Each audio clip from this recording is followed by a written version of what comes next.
What's up? I'm Troubleshoot. It's Thursday, the 19th of June. Let's quickly speak about this week's 10 brand new Rust items. Flicking over to SCMM, these are the 10 brand new items this week. Most of these are continuations of existing sets, which is pretty exciting, and even some older ones. So let's start off at the very top. This week's most expensive skin is the Heatseeker Revolver for $3. Then for $2.50, the Black Ops Jackhammer and Nuke Fridge. Trailing behind at $2, the Cyberpack Backpack, the Hellborn SAR, Cock Pump Shotgun, and the Termite MP5. And finally for $1.50, the Tire Jacket, Deep Ruby Hoodie, and Deep Ruby Pants. Let's have a look at all of these in-game, then we'll speak about price speculation of where we think these things will go. We should have a pretty good idea this week, as most of these, except for one, are continuations of existing series. So let's get straight into it. Starting off at the very top of the Deep Ruby Hoodie and Pants, as you can see here, are two very shiny new items to add to your Deep Ruby collection. Obviously, we've seen tons of weapons in Deep Ruby, now recently some armor as well, and of course these clothes are definitely just as shiny. If you stick all of them together, you're going to have a horrendously shiny suit. This isn't something that I'm a big fan of, but if you are, well, hey, you've got even more to add to your collection. If I remove these items from my back, you can see what the backside looks like. Obviously more of the same. If you like it, you'll like this. If you don't, well, like me, it's just another one to not purchase this week. But before we get too deep into it, the next item this week is the Tire Jacket. This brand new item is obviously yet again a continuation of the Tire series, and if you've already got a dark suit going, this is another fantastic addition. Now, none of these pieces of clothing actually glow. You'd expect the Deep Ruby one to glow with how it looks, but almost none of the Deep Ruby skins do glow, and of course this Tire Jacket is a fantastic, really dark piece of armor to add to your collection, or clothing rather. This will keep you warm in the cold, and of course, keep you very well camouflaged at nighttime as well. It's a great addition to the existing set, and honestly, it's one of my favorite out of all of them. You can see the same old graffiti, text, and things like that written all over it. I think it looks really good, especially for the limited resources that it was made on, which is just, well, the same tire skin. From there, this week's new backpack is the Cyberpack for $2. This thing's definitely very reminiscent of a Cybertruck. I guess that's where it got its inspiration from. Basically,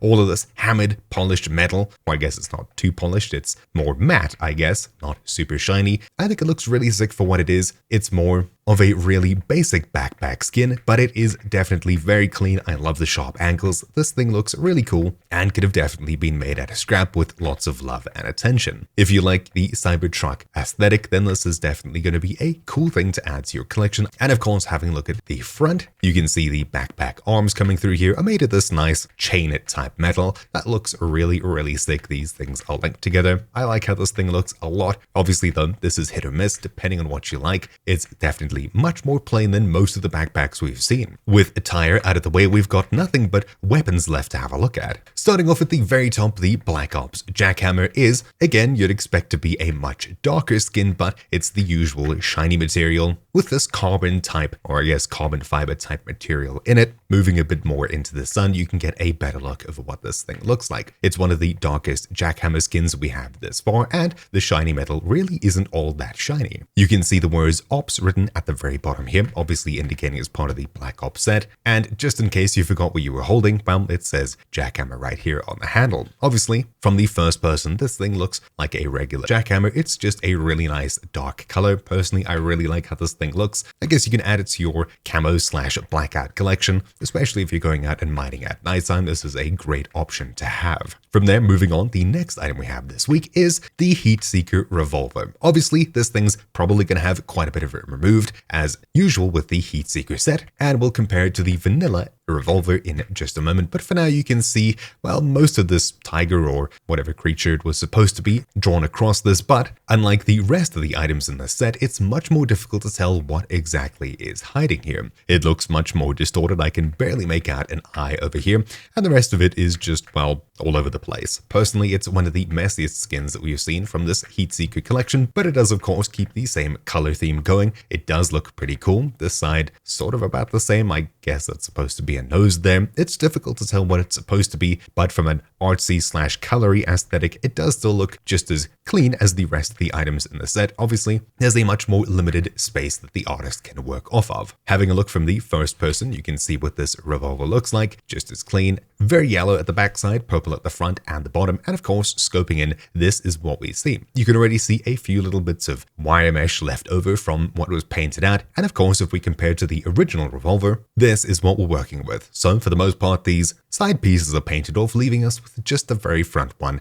over there. So you should be able to place your targets much easier and see them when they're a bit further away. If they're much closer, it's not going to be too much of a tactical advantage, but again, you're not going to be, well, sniping with a revolver. You're going to be playing mid to close range with it, so it's not too much of a pay-to-win advantage, but of course, the more you can see, the better. And looking at the backside of it, yeah, most of it's still here. It seems to just be the sight that is changed, so yeah, that's ultimately a pretty cool looking skin with the usual slightly pay-to-win advantage, nowhere near as bad as what we've seen in the rest of the Heatseeker items. Then moving on from here, we've got this week's SAR, the Hellborn SAR for $2. You can see all of these eyes on the side and tons of this, I guess, mincemeaty type texture all the way across it, made out of this shiny metal. Ultimately, this skin is something that triggers just something in my brain. I don't like how this thing looks with all of these weird natural textures, veiny things moving all across it, but if you're a fan of how it looks, well, this is definitely one of the more unique SAR skins that we've seen. There's nothing too crazy pay-to-win about it. We'll have a look at the scope just now. And of course, these eyes on the side are really ominous. You can see the magazine at the bottom is this brighter orange color, and the rest of it is very, very dark. And I think these are teeth at the front as well. A little bit off, not too sure why they're there, but I guess it's sort of a demon-y type creature. You can see more teeth across the front. Having a look from the first person, you can see an eyeball staring straight back at us. That's super ominous. And while there is a bit of the back iron sight missing, I'll compare it to a normal SAR now. This is what we're looking at. So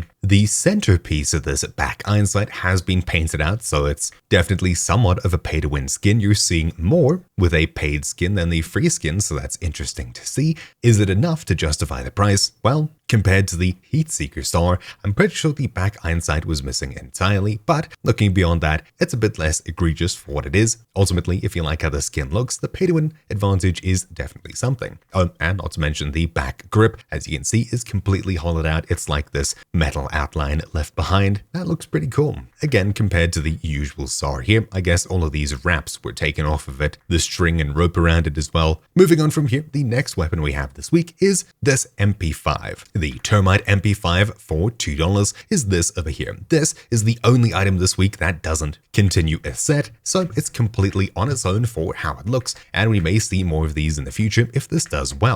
Repositioning for sunlight, here you can see this arachnid on the side of it with these little bits of horn on it, I guess, which builds across this little switch on the side. All of these arrows sticking out from it, a super good looking graffiti effect. If you're a fan of graffiti type skins, obviously this thing is going to be right up your alley. As for everyone else, there's definitely a much more rusted and older looking skin. This is sort of like a battle scarred skin type of thing compared to the clean usual default MP5. And written across the magazine over here, we see ease raid me. I guess that's supposed to be please raid me if you, let's see. I can't really see the rest of it, but there's definitely something written across here. I guess it's please raid me if you something. Not too sure. From the first person, this is how the scope looks. You can see the top half of the iron sight ring is painted out, making it nice and even, or nice and level rather. And of course, it does look pretty good in the hands, though it doesn't have anything to match with as well. And looking at the top of it, while we don't see this usually, there's this little alien slash bug slash tooth over here. Not too sure what that's supposed to be.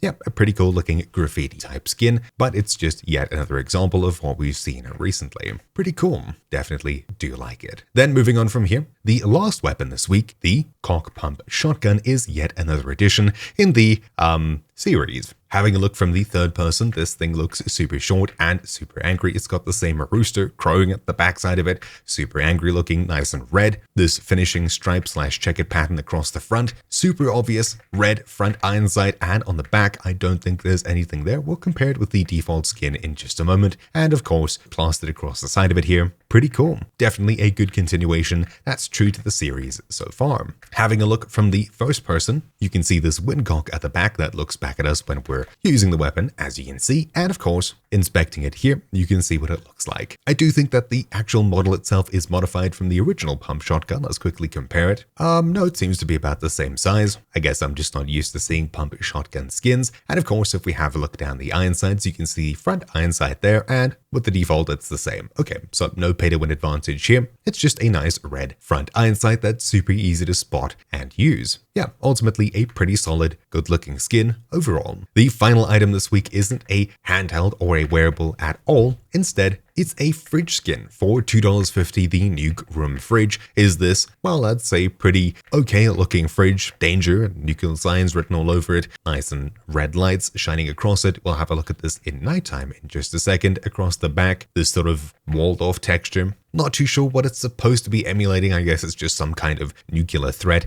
inside your base. Relatively cool looking, though definitely a much older looking game skin, I would think, compared to the usual type of Rust skins that we see. There's a very particular aesthetic that would like this kind of skin. Personally, it's not for me, but if you're a Duke Nukem type fan kind of person, maybe not. I'll be skipping out on this one this week. Flicking over to nighttime, and this is what the skin looks like at night. This is way better looking than the daytime skin. Personally, the backside doesn't show anything, nor does the top. It's just these very nice red spooky looking sides. This thing looks way better at nighttime than it does during the day, so take from that what you will. And with that, we've covered all of the Rust skins this week in game. Let's quickly flick over to SCMM and speak about price speculation to think about where things can go in the future. That being said, this next section isn't at all financial advice. I'm just looking at existing skins in the series and comparing these skins to other skins of the same category, type, etc., and making some wild guesses off of that. If you're planning on buying Rust skins to sell them for a profit in the future, don't buy them to play with them, rather, as hoping to flip them for a profit in the future is pretty much just straight gambling. You could win, you could lose, nobody knows, and of course I can't predict the future either. So with that being said, let's have a look at some price speculation and guesses for this week's items. Flicking over to SCMM, we have all of the 10 items here. Obviously, they've only been on sale for about 3 hours, and we can just barely see what the most popular items are, though of course this isn't nearly enough time to tell what's exactly selling lots and what isn't. Starting off at the very top, the Black Ops Jackhammer has sold about 500 copies at least this week already in the first 3 hours, making it the most popular item this week. Trailing close behind is the Heatseeker Revolver. That's obviously sold tons, especially because of the pay-to-win advantage you've seen with the previous item, so this is probably going to follow along the same route, even though there's not a crazy pay-to-win advantage here. The Cyberpack is following close behind with 270, then a step back from that, Hellborn SAR 220, Tire Jacket 200, Nuke Room Fridge pretty much the same, Cock Pump Shotgun pretty much the same, Termite MP5 170, and the Deep Ruby Hoodie and Pants selling about 140 copies at least as well.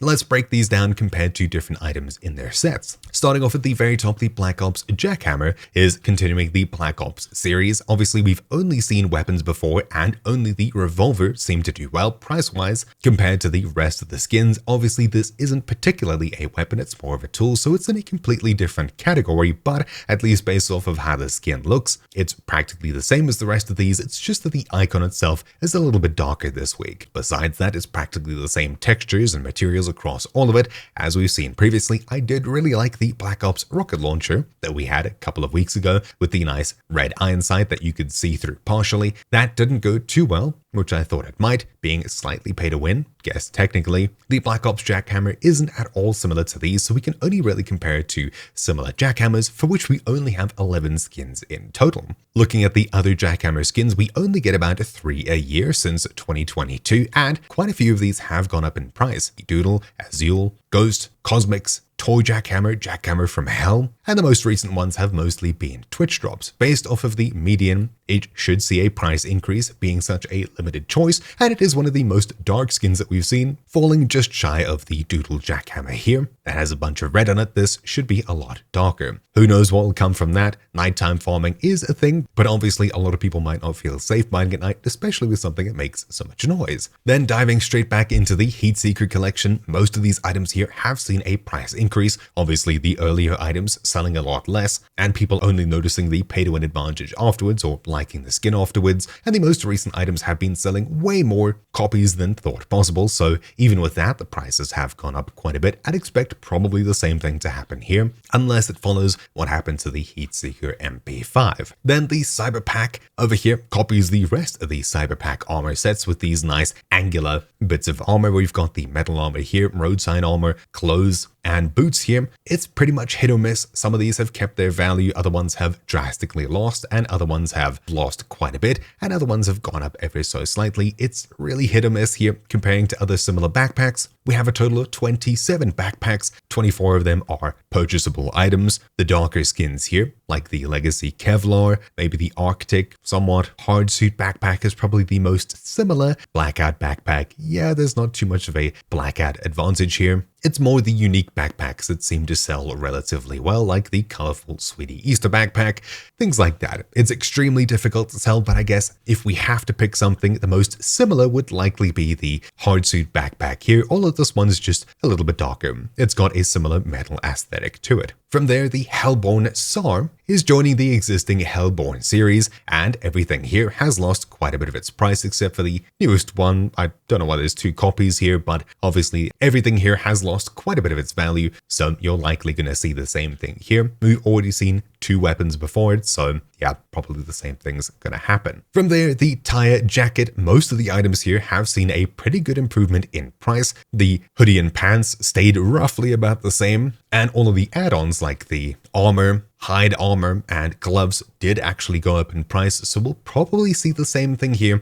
if I have to make a wild guess. It's really a coin toss though, as for whether it'll roughly keep its value or gain 20-ish%. Not a huge margin for profit here, I would think, if it goes up by about 20% or stays roughly around the same. Then the Nuke fridge, I haven't really seen this series continued anytime recently. I think the last few items were added quite a while ago, and again here, well, things don't look too positive. Only the Nuke Double Door, the first Nuke item to come out, has seen a price increase, and the small box over here, all of these do have glowing effects, so this is no different. I do really like how this thing looks at nighttime, but as a daytime slash in your base with light skin, I don't see it fitting in too well with most base designs, and I guess that's what's happened to the rest of the setup here. I'd assume it's probably going to go the same way, but I could be wrong. Then diving back to the Cock collection, even though it's got the goofiest name of pretty much any Rust skin, the Cock Pump Shotgun, well, things don't look too positive. I'd pretty much just broadly say it's probably going to lose quite a bit of its value based off of the other Cock weapons we've seen, the AR and the SAR. End of story. Then the Deep Ruby hoodie and the Deep Ruby pants. I personally don't like how these things look, and